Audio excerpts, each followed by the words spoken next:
कर्पूरगौरं करुणावतारं संसारसारं भुजगेन्द्रहारं सदा वसन्तं हृदयारविन्दे भवं भवानी सहितं नमामि मन्दारमाला कलितालकारे कपालमालाङ्कितसुन्दराय दिगम्बराय च दिगम्बराय नमः शिवाय च नमः शिवाय खाली लोकांगण मंदिर चरण डोळ्यान पाहिन रूप तुझे प्रेमे अलिंगिन आनंद पूजिन भावे ओवाय न म्हणे नमः त्वमेव माता पिता त्वमेव बंधुच सखा त्वमेव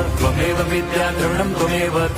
सर्वं मम देवदेव कायेन वाचा मनसेन्द्रियैर्वा बुद्ध्यात्मना वा प्रकृति स्वभावात् करोमि यद्यत् सकलं परस्मै नारायणायति समर्पयामि अच्युतं केशवं राम नारायणं कृष्णदामोदरं वासुदेवं हरिं श्रीधरं माधवं गोपिका वल्लभं जानकी नायकं रामचन्द्रं भजे।